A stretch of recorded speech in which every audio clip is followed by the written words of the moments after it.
너는 하나님의 집에 들어갈 때 내 발을 삼갈지어다.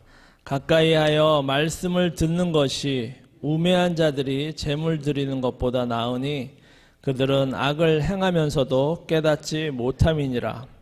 너는 하나님 앞에서 함부로 입을 열지 말며 급한 마음으로 말을 내지 말라.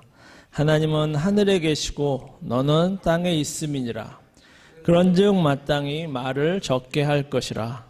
걱정이 많으면 꿈이 생기고 말이 많으면 우매한 자의 소리가 나타나느니라. 네가 하나님께 서원하였거든 갚기를 더디게 하지 말라. 하나님은 우매한 자들을 기뻐하지 아니하시나니 서원한 것을 갚으라.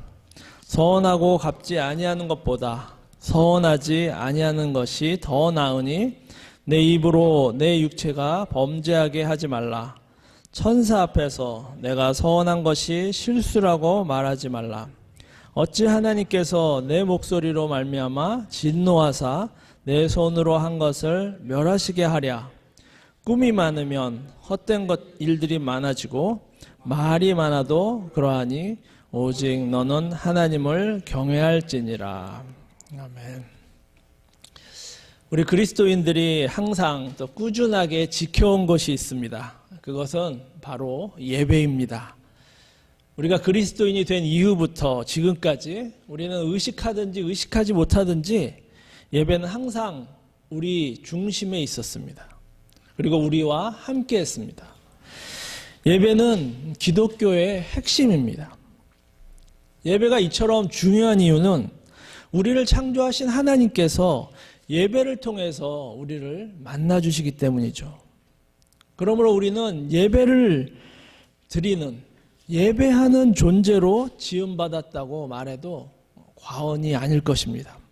그런데 문제는 우리의 예배의 대상이 가끔 혹은 자주 바뀌더라는 것이죠. 우리의 예배의 대상은 오직 하나님 한 분뿐이어야만 함에도 불구하고 현실 속에서는 바뀐 적이 있더라는 것입니다. 그래서 토저라는 유명한 신학자는 이렇게 말했습니다. 우리는 예배하는 존재로 지음받았기 때문에 하나님께 예배하든지 다른 신들을 예배하게 된다. 참으로 의미심장한 말인 것 같습니다. 우리의 예배는 항상 하나님께만 올려져야 합니다. 그것이 우리의 진심입니다. 그러나 현실 속에서 실제적으로는 다른 신께 예배한 적이 있음을 우리는 인정할 수밖에 없습니다. 재물의 신께 예배하기도 했고 건강의 신을 섬기기도 했고 명예의 신을 붙들기도 했습니다. 이것이 우상 숭배의 죄라는 것을 알면서도 그런 적이 있더라는 것이죠. 그리고 나서 회개를 하고 이것이 반복되는 삶이 솔직한 우리의 모습인 것입니다. 그래서 하나님께만 예배하는 것은 우리의 최대의 특권이자 최대의 챌린지가 되고 있습니다.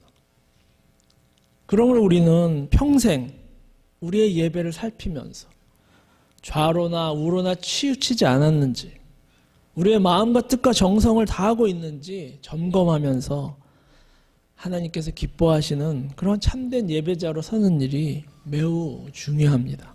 그리고 그것에 우리는 집중해야 하는 것입니다. 전도자는 오늘 말씀에서 이 예배에 대해서 아주 귀한 교훈의 말씀을 주고 계십니다. 첫 번째로 예배자의 태도에 대해서 말씀하시는데 특별히 예배에 나오기 전부터의 태도에 대해서 말씀하시면서 거기에 주의를 기울이라고 우리들에게 말씀하고 있습니다. 1절 말씀 보십시오. 너는 하나님의 집에 들어갈 때 내 발을 삼갈지어다. 전도자는 예배자들이 하나님 전에 들어갈 때 발을 조심하라고 경고합니다. 이렇게 발 조심하라는 것, 이것은 하나님의 집에 들어가지 말라는 말은 아닐 것입니다. 이 말씀은 하나님께 제사를 드리기 전부터 우리의 마음가짐에 신경 쓰라는 말이 있는 것이죠. 예배는 예배 자리에 나오기 전부터 이미 예배임을 기억하고 예배 시작 전부터 우리의 행동을 신중하게 하면서 자신을 살펴서 부족함이 없도록 정결한 몸과 마음으로 하나님 앞에 나아가는 자세를 가져야 한다. 그것을 지금 말씀하고 있는 것입니다. 이스라엘 백성들, 그들의 제사를 한번 보십시오. 대체적으로 그들의 제사는 정성껏 잘 드렸습니다. 그런데 제사에 나오기 이전의 삶에는 문제가 있었습니다.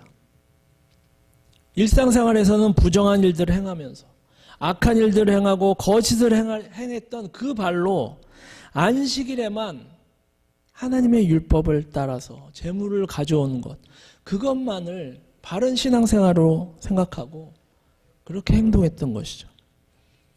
이것에 대해서 하나님은 뭐라고 말씀하십니까? 하나님께 제사하면서 동시에 범죄를 저지르는 그 이스라엘 백성들에게 하나님께서는 이사야 선지자를 통해서 이렇게 말씀하십니다. 헛된 제물을 다시 가져오지 말라. 심지어는 이사야서 1장 13절에 보시면 성회와 아울러 악을 행하는 것을 내가 견디지 못하겠노라. 또 15절에 보시면 너희가 손을 펼 때 내가 눈을 가리우고 너희가 많이 기도할지라도 내가 듣지 아니할 것이다. 이렇게까지 말씀하셨는데 그 이유는 그들의 손에 피가 가득했기 때문에, 즉 죄악이 가득했기 때문이었습니다. 그리고 하나님께서는 그들에게 한 가지를 요청하십니다. 이사야서 1장 16절에 보시면 너희는 스스로 씻으며 스스로 깨끗하게 하여 내 목전에서 너희의 악한 행실을 버리며 행악을 그치고 선행을 배우며 정의를 구하며 학대받는 자를 도와주며 고아를 위하여 신원하며 과부를 위하여 변호하라. 이것이 하나님이 찾으시는 참된 예배자의 모습이었습니다. 여러분, 이 말씀은 이사야 시대만 해당되는 말씀이 아닙니다. 예수님께서 오신 그 이후, 예수님께서 오셔서 새 시대를 열은 이후 우리 모두에게 해당되는 말씀인 것이죠. 예배자는 예배 시간뿐만이 아니고 예배 시간 이전부터 예배자여야 하는 것입니다. 우리가 자주 말하는 삶이 예배가 돼야 한다는 것이죠. 하나님께서는 성회와 더불어 악을 행하는 것을 견디지 못하신다고 말씀하시는데 혹시 우리의 모습은 어떠한가? 우리를 돌아봐야 할 것입니다. 오늘 말씀 1절에서 너는 하나님의 집에 들어갈 때 네 발을 삼갈지어다. 가까이 하여 말씀을 듣는 것이 우매한 자들이 재물 드리는 것보다 나으니 그들은 악을 행하면서도 깨닫지 못함이니라. 전도자는 말씀 듣는 것이 재물 드리는 것보다 낫다고 말씀합니다. 재물 드리는 목적으로 예배에 참석하는 것은 우매자들이 하는 것이다. 미련한 자들이 하는 짓이다 라고 말합니다. 재물 드리려고 참여하는 목적이 무엇일까요? 무언가 하나님께 요구하기 위해서 예배한다는 것입니다. 하나님을 만나고 하나님의 말씀을 듣는 것이 첫 번째 이유가 아니고 자신의 요구에 응답받는 것이 첫 번째 목적이라는 것이죠. 결국 자신의 유익을 위해서 하나님을 이용하는 것이 예배의 목적이 되고 마는 것입니다. 이것은 악한 것입니다. 1절 하반절에 보시면 가까이 하여 말씀을 듣는 것이 우매한 자들이 재물을 드리는 것보다 나으니 그들은 악을 행하면서도 깨닫지 못함이니라. 사랑하는 성도 여러분, 우리가 하나님께 예배하는 목적은 여러 가지가 있습니다. 하나님의 말씀을 듣기 위해서도 예배하고 부족한 우리들의 필요한 것을 체험받기 위해서 하나님의 은혜와 축복을 받기 위해서도 예배합니다. 또 우리의 죄악된 모습을 회개하고 의로운 모습으로 성장하기 위해서 예배하기도 합니다. 이 모두가 예배의 목적이 될 수 있습니다. 그런데 중요한 것은 이 목적 중에 분명한 우선순위가 있다는 것이죠. 최우선순위는 첫 번째는 하나님을 만나서 하나님의 말씀을 듣는 것이어야 하는 것이죠. 이것이 두 번째로 가고 세 번째로 가고 다른 것이 첫 번째로 될 때 그때부터 문제가 발생하기 시작하는 것입니다. 그때부터 예배는 하나님 중심이 아니고 인간 중심이 되는 것입니다. 인간 중심의 예배는 반드시 악한 행위로 이어지게 되어 있습니다. 2절 말씀 보시면 너는 하나님 앞에서 함부로 입을 열지 말며 급한 마음으로 말을 내지 말라. 하나님은 하늘에 계시고 너는 땅에 있음이니라. 그런즉 마땅히 말을 적게 할 것이라. 예배의 우선순위가 바뀌어서 하나님께 우리가 많은 것을 요구하고 또 받아야 하니까 우리의 입을 함부로 사용하게 되는 것입니다. 하지 말라는 그런 말들, 하지 말라는 행동들 자연스럽게 행하게 됩니다. 여러분, 하나님께 제물 드리는 것이 무엇이 잘못이겠습니까? 그런데 그 제물이 나도 모르는 사이에 뇌물처럼 하나님께 드리게 되는 것이죠. 하나님께 드려서 더 많은 것을 돌려받기 위해서 그것을 기대하면서 예배에 참여하게 된다는 것입니다. 제물의 용도는 죄 용서와 하나님께서 우리에게 행하신 그 일에 대해서 감사하는 마음으로 드리는 것인데, 되돌려 받을 것을 기대하고 드려진다면 그것은 하나님께 악이 되는 것입니다. 사랑하는 성도 여러분, 우리는 하나님의 집에 왔습니다. 이것은 우리가 평생토록 할 일입니다. 아니, 영원토록 할 일입니다. 이 귀하고 영광스러운 예배자의 모습이 시간이 갈수록 더 귀하고 더 영광스럽게 되길 원합니다. 하나님께 예배드리는 이 시간뿐만이 아니고 예배의 자리에 나오기 전의 모습도 정결하고 경건하고 참되고 진실한 그런 예배자들이 되길 원합니다. 시편 24편 3절에 보시면 여호와의 산에 오를 자 누구며 그 거룩한 곳에 설 자 누군고 곧 손이 깨끗하며 마음이 청결하며 뜻을 허탄한 데 두지 아니하며 거짓 맹세치 아니하는 자로다. 여기 계신 모든 분들의 예배는 하나님을 만나고 하나님의 말씀을 듣는 것이 최우선의 목적이 되길 원합니다. 그래서 예배의 자리에 나오기 이전의 모습부터 하나님의 기쁨이 되고 하나님의 영광이 되는 그런 진정한 예배자들로 우뚝 서시기를 주님의 이름으로 축원합니다. 오늘 말씀에서 전도자가 강조한 두 번째는 기도의 신중함입니다. 2절 말씀 다시 보시면 너는 하나님 앞에 함부로 입을 열지 말며 급한 마음으로 말을 내지 말라. 이것은 기도하는 태도를 말한 것으로 우리가 받을 수도 있겠습니다. 여기서 함부로라는 말, 또 급한 마음이란 단어, 무엇이 생각나십니까? 상대에 대한 모욕이나 매너 없음이 느껴지지 않습니까? 사람과의 관계에도 이러면 안 되는데 만약 하나님께 이런 태도를 보이는 것이라면 그 자체가 큰 죄임이 분명하고 전도자는 그것을 경고하고 있는 것입니다. 사실 말이 많으면 실수가 많을 수밖에 없습니다. 우리 주위를 보시고 또 신문이나 뉴스를 보십시오. 안 했으면 좋았을 말을 해서 문제가 생긴 경우가 얼마나 많습니까? 하물며 그것이 기도라면 어떻겠습니까?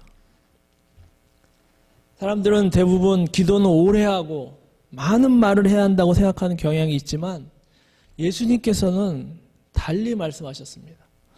지난번 우리가 수요 예배 때 나눈 말씀인데 마태복음 6장 7절 말씀을 보시면 기도할 때 이방인들과 같이 중언부언하지 말라. 그들은 말을 많이 하여야 들으실 줄 생각하느니라. 그러므로 그들을 본받지 말라. 구하기 전에 너희에게 있어야 할 것을 하나님 너희 아버지께서 아시느니라. 기도의 양보다 내용과 태도가 중요함을 다시 한번 일깨워주는 그런 말씀입니다. 사랑하는 성도 여러분, 기도는 우리가 잘 아시다시피 하나님과의 대화이고 하나님을 향한 우리의 고백입니다. 다른 사람들에게도 하지 않는 그런 경솔한 태도와 습관의 모습을 버리고 짧아도 진실하게 정성껏 기도하는 우리 모두가 되어야겠습니다.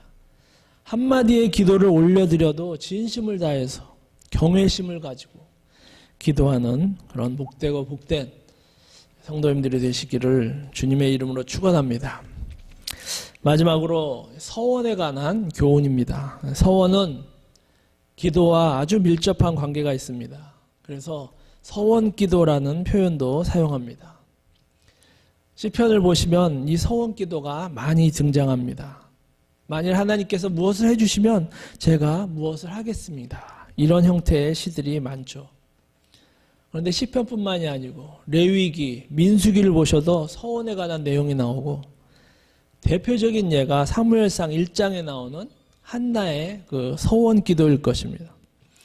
사무엘상 1장 10절에 보시면 한나가 마음이 괴로워서 여호와께 기도하고 통곡하며 서원하여 이르되, 만군의 여호와여, 만일 주의 여종의 고통을 돌아보시고 나를 기억하사 주의 여종을 잊지 아니하시고 주의 여종에게 아들을 주시면 내가 그의 평생의 그를 여호와께 드리고 삭도를 그의 머리에 대지 아니하겠나이다.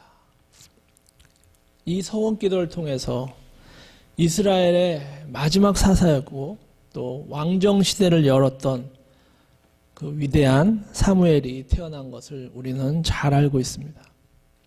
이처럼 서원 기도를 통해서 하나님으로부터 특별한 응답을 받은 그런 예들은 성경에 여러 곳에 있고 또 기독교 역사에서도 많이 있고, 특별히 우리 신앙의 선배님들도 이 서원 기도를 많이 드렸습니다. 하지만 그렇다고 우리 이 서원 기도를 꼭 해야 하는 그런 것은 아니죠. 의무는 아닌 것입니다. 자원하는 마음으로 서원하는데 중요한 것은 서원을 한번 했다면 그것을 지켜야 한다는 것입니다. 지키지 못한다면 서원을 안 한 만도 못하다는 것이죠. 4절 말씀 보시면 네가 하나님께 서원하였거든 갚기를 더디하지 말라. 하나님은 우매한 자들을 기뻐하지 아니하시나니 서원한 것을 갚으라. 서원하고 갚지 아니하는 것보다 서원하지 않은 것이 더 낫다. 서원 기도는 특별한 상황에서 필요한 것이지만 꼭 우리가 염두에 둬야 할 것은 지키지 못할 서원은 안 하는 것이 더 낫다는 것입니다. 전에도 말씀드린 기억이 있습니다.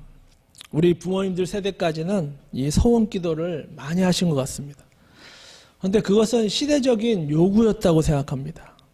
신앙생활을 한다는 그 자체가 너무나 어려운 시대였고, 사회적으로도 경제적으로도 모든 것이 불안하고 모든 것이 궁핍한 그런 시대였기 때문에 특별하고 비장한 서원 기도가 꼭 필요했던 그런 시대였습니다. 그래서 저희 부모님들도 저희들을 낳고 서원 기도를 하셨다고 그렇게 말씀하셨습니다. 사랑하는 성도 여러분, 하나님께 무엇인가를 서원한다는 것 참으로 귀하고 중요합니다.